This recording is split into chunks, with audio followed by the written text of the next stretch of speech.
जवानो आ थार दादी बता रही है कि थे कमेंट करया हा कि थान बालू का स्तूप का प्रकार को नहीं याद हो थे तो भोला ही रगा रे। टाबरो सबसे पहली तो आप बात जानो कि रेत का टीला नहीं बालू का स्तूप बोलियो जावे।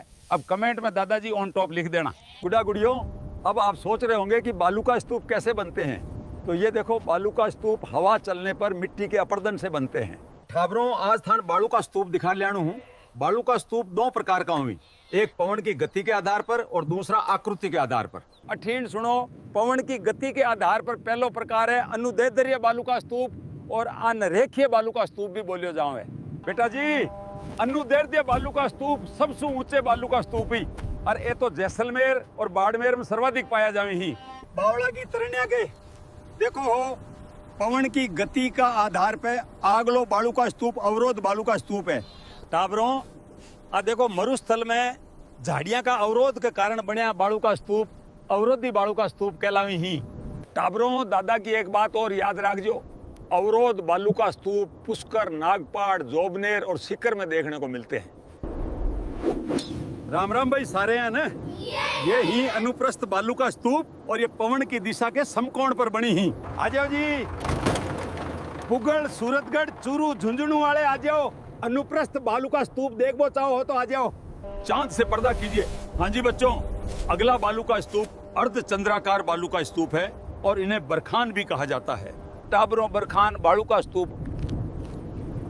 नीम का थाना, लोणकरणसर और डीडवाना का माइन सबसे ज्यादा मिले। अरे बेटी का बापो, ए बालू का स्तूप तो बहुत तेज दौड़ रही। इको मतलब बरखान सर्वाधिक गतिशील बालू का स्तूप है। टाबरो, थारी दादी का फोन आयो है, बिन मेरी याद आ रही है, तो थान आकृति का आधार पर बालू का स्तूप अगला वीडियो में दिखाऊं। टाबरो, अपना लास्ट वीडियो में थार दादी को फोन आ गयो हो, अब थार दादी सु मिल लियो हूं। अब चलो थान बालू का स्तूप दिखाऊं। यार, फिर लास्ट वीडियो में खर्चो ज्यादा करवाया, आज थान आकृति का आधार पर बालू का स्तूप दिखा लिया हूं, पर खर्चो थे कर सियो। टाबरो, थारी दादी चांद तारा तोड़ लेबा के लिए बोली है, और तारा सु याद रख जियो, तारा तो बालू का स्तूप है। टाबरों, ये देखो, तारा बालू का स्तूप। जब हवा बार बार अपनी दिशा बदले है तो रेत सु तारा की आकृति का बालू का स्तूप बनी ही। आ जाओ जी, मोहनगढ़, सूरतगढ़, पोखरण वाले आ जाओ। तारा बालू का स्तूप देखो चाहो हो तो आ जाओ। टाबरो, थारो दादो वो इंसान है जो हवा को रूख बदलते हैं, और हवा को रूख तो परवलयकार बालू का स्तूप भी बदलते हैं। ये देखो, पैराबोलिक बालू का स्तूप अंग्रेजी का यू आकार में बनी ही, और ये बालू का स्तूप हवा का रुख का विपरीत बनी ही। टाबरो, थान एक राज की बात बताऊं, राजस्थान में सर्वाधिक पैराबोलिक बालू का स्तूप पाया जावी ही।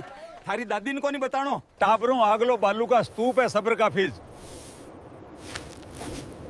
और याद रखजो, सबर को फल तो मीठो होवे। जवानों, अठीन देखो, सबर काफिज बालू का स्तूप छोटी घास और झाड़ियां के पास बनी ही।